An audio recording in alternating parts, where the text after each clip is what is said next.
let's just jump into it. The current fatigued state of Hollywood's superhero endeavours can be traced right back to this movie. And while the current state of affairs are often less than desirable, this film is fucking brilliant. Robert Downey Jr. gives such a perfectly balanced Tony Stark, equal parts cockhead and charming hero. His silly facial expressions, those little under-breath remarks or improvised lines. There's a naturalistic touch to every scene that Tony's in. Every other character he's accompanied by is just as likeable or interesting too. Pepper, while underdeveloped compared to the movies that would follow, is the perfect counter to Tony's stubbornness. Rhodey is also a good fit in this movie. Rewatching this movie will have you like this every 5 minutes. There are so many iconic shots, it's ridiculous. Like this. Unlike the hit superhero movies that preceded this movie, like Superman, X-Men, Spider-Man, Iron Man essentially creates his own powers. There's a more grounded, scientific, engineering kind of feel to this origin story, which has been done since, but at the time this was mostly new. I love the funny arm robot guy, Jarvis too, all the testing scenes, just top-notch stuff. Look at this stupid nervous laugh he does whilst he's flying around his lab. There's also moral dilemmas in the mix, and while it's cool to see superheroes go against their own ethics, morals, whatever it may be, it's just as, if not more interesting, to see Tony Stark, genius, billionaire, playboy, philanthropist. Yep, thanks Tony. A man of that stature, to throw everything his father and Obadiah built, to stop selling weapons and go a different route, completely crashing the stock value of his company. He's very apathetic at the beginning of the movie, but Yinsen changes him. This sequence is excellent, the Mark I. In fact, this entire segment of the movie is a highlight. Seeing Tony's resolve and his genius put to practical use, the good old cool guys don't look at explosions thing. I think what makes this scene so effective is Tony doesn't get there just in time to save everyone. You see people getting hosed down by rifle fire, you know? So when the father is about to be executed and Iron Man shows up, it's awesome. But the Ten Rings are not the main villain of this movie, Obadiah is. Yes, this origin story comes with a side dish of betrayal and deceit. Jeff Bridges' performance is the perfect flip side of the Tony coin. Tony Stark was able to build this in a cave with a box of scraps. And he can be like fucking downright terrifying at some point in this movie. The scene with him and Pepper, the paralysis scene, is cold as ice. I've seen people online explain that they felt his villainy was kind of underdeveloped, especially like contrasting Tony's development as the hero. Obadiah does have a pretty prevalent presence in this movie, but he doesn't really develop. He just sort of switches, which I personally think's better. You know, it's meant to be a reveal, a plot twist, if you will, not like a running theme. I don't know, I'm not a professional.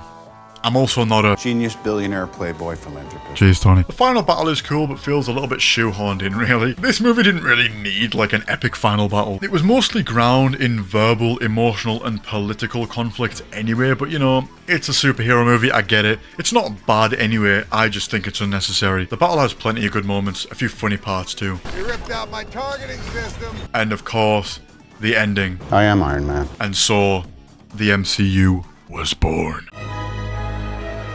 I owe this movie an apology.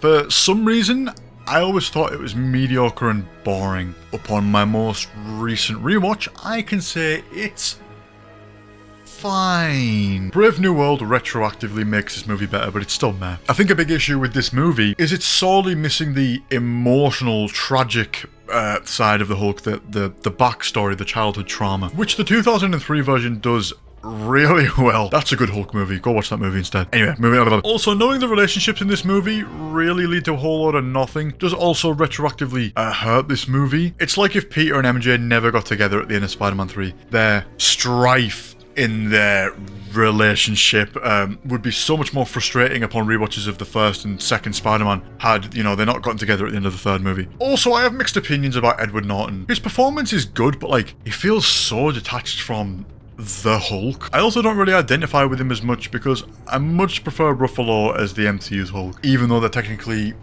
the same Hulk canonically, you know, but he's just so radically different in Avengers and onward. I love the design of the Hulk in this movie, the striated chest, that looks cool. William Hurt has a good imposing performance as Ross, which is honestly wasted. Blonsky is also kind of wasted, but I like the design of the Abomination in this movie. In fact, I would say I love the design of the Abomination in this movie. It's not comic accurate, but it's You know, it's looks freaky. It's fucking awesome. It looks like an abomination, you know. Another apology is owed to this guy, who is most certainly in the movie for longer than 2 seconds.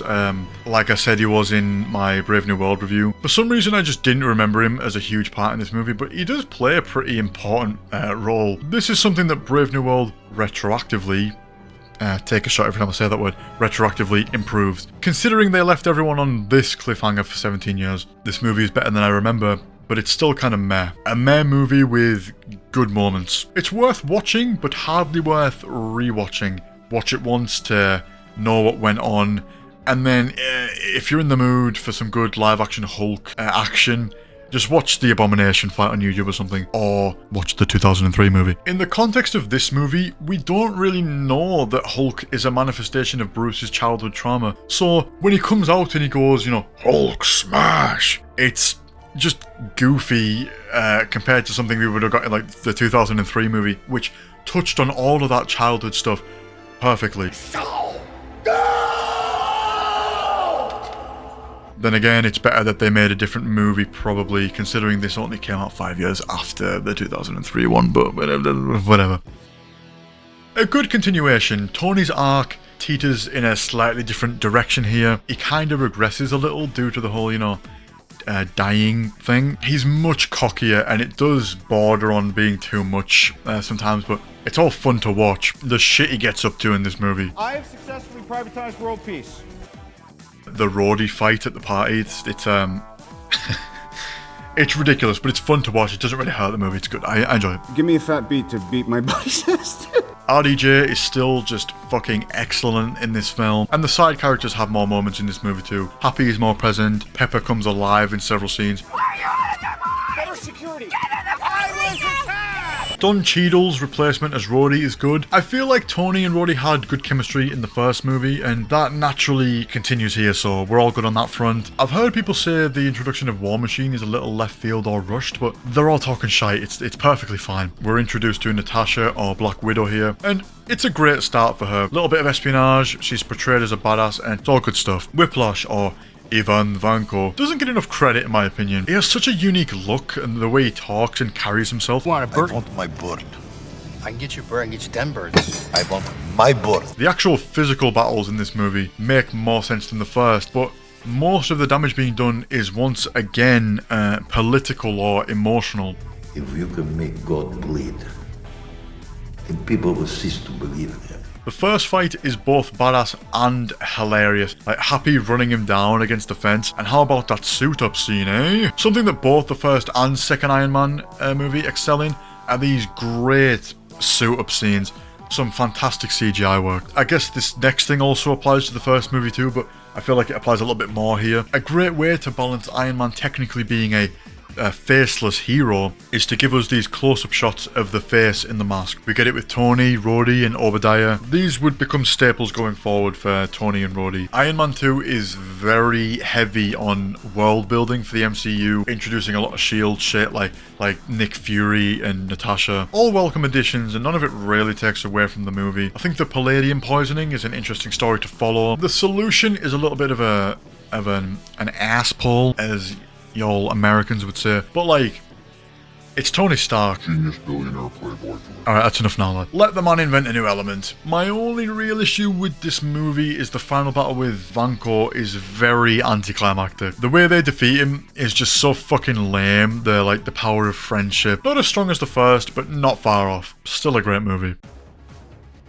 The first Thor movie is a movie I would consider good, but there's really not a lot to it. There's nothing that really stands out, you know, except for those eyebrows. Damn! Anthony Hopkins as Odin is a great casting. Basically, the whole cast is Chris Hemsworth, Idris Elba, Tom Hiddleston, obviously. The set pieces are all larger than life. Asgard is beauty to behold. Both it and Jotunheim have this enormous sense of scale, which contrasts pretty strongly with Earth. The issue that a lot of people have with Thor nowadays is people think that he's just been reduced to nothing but like comic relief. That's kind of how he's always been, to be honest. This movie ends on a serious note, but this whole film is silly. Another! It's kind of just pretty funny all the way through. Jane is likable. yeah, this movie literally, it just exists to introduce Thor and Loki, I guess. Loki's motives are kind of confused here. It's not really made clear if he's just being a villain for the sake of being a villain, or if he's like concocting his plan to then fix it and like be the big hero. Obviously it backfires, but I don't know. I just feel like we could have had a little bit better of an origin story for both Thor and Loki. Yet again, this movie is good, but like, I don't know. It does serve to build up more like S.H.I.E.L.D. stuff, a little bit more world building, so that's always welcome.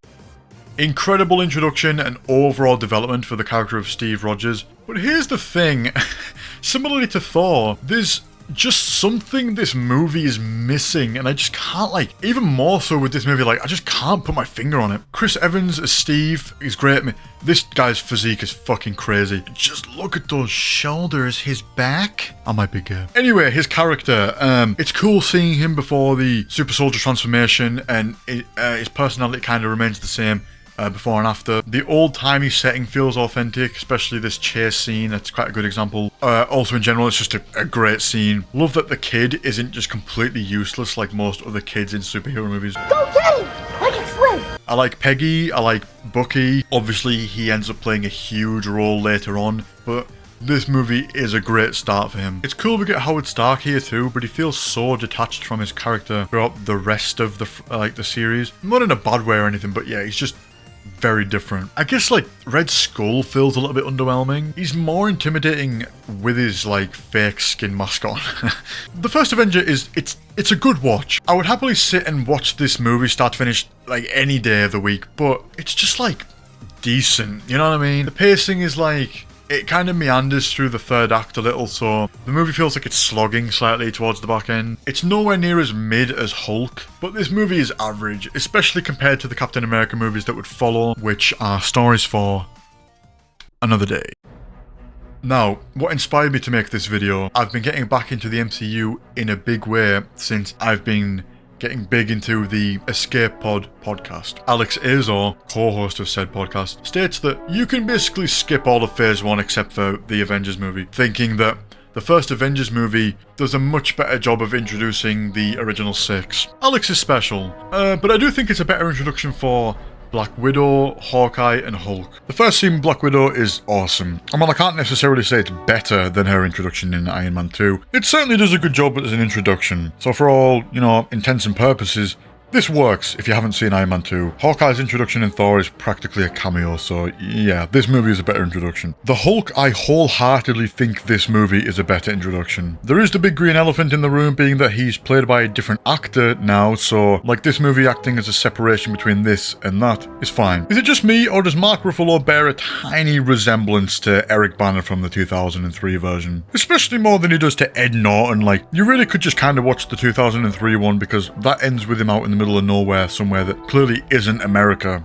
And where is he at the start of this movie? Obviously not America. He's trying to avoid the government, so while it does follow on from the 2008 movie, it does from the 2003 one too. Ruffalo's portrayal seems more damaged, seems like he's harboring some past demons. Ed Norton's portrayal is literally just like, a lab experiment gone wrong gave me this big, annoying green affliction here. But, you know, in a nutshell, I much prefer Ruffalo's Hulk. Especially for the sake of this movie, don't skip Thor. Seeing Loki's development and then his transition into complete villainy in Avengers is awesome. Look at that gnarly smile, he's out of his mind.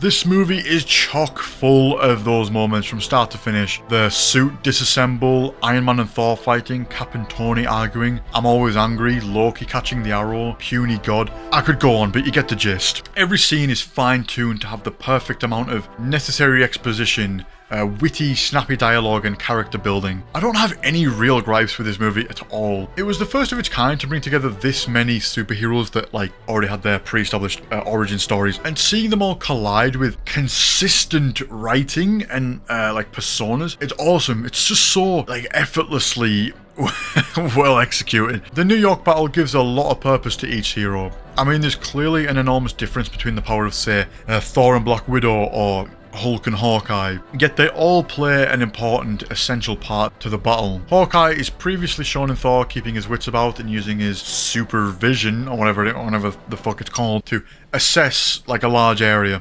That's also shown at the start of this movie as well in the introductory scene. So he stays up high and gives comms to the rest of the team during the Battle of New York. Natasha somehow pulls this off, but you know, she has a purpose. The other four are basically just fending off as many Chitauri as possible. I literally don't have anything bad to say about this movie. Like, any possible thing, any like element from this movie you could think to question me about, I think it's well above average. Arguably, it's one of the best movies in the whole MCU, and I wouldn't even be mad at you for saying it's the best MCU movie. It's like, that's how well balanced it is. It's a very even movie. The heroes, the villain, the dialogue, those moments, it's all here and it's all consistently high quality. Tony kind of half sacrificing himself at the end is retroactively hurt by Endgame, but it's cool that in this movie and then years down the line, Tony gets to prove Steve wrong. You're not the guy to make the sacrifice play.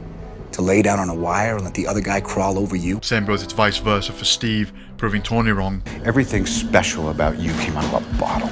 But Steve never had anything to prove to the audience like Tony did anyway. As for Alex here, I have to strongly disagree. You can definitely skip Hulk. Like, if you've never seen it, you can just leave it, honestly. Watch the first two Iron Man movies. You could skip Thor, but I wouldn't recommend it. And definitely don't skip Captain America. Yeah, Phase 1 is great. I remember when the first Avengers movie was new, and it seems so long ago now. The MCU has evolved so much since then, it's crazy. And stick around if you want to see me review Phase 2. I will get around to that.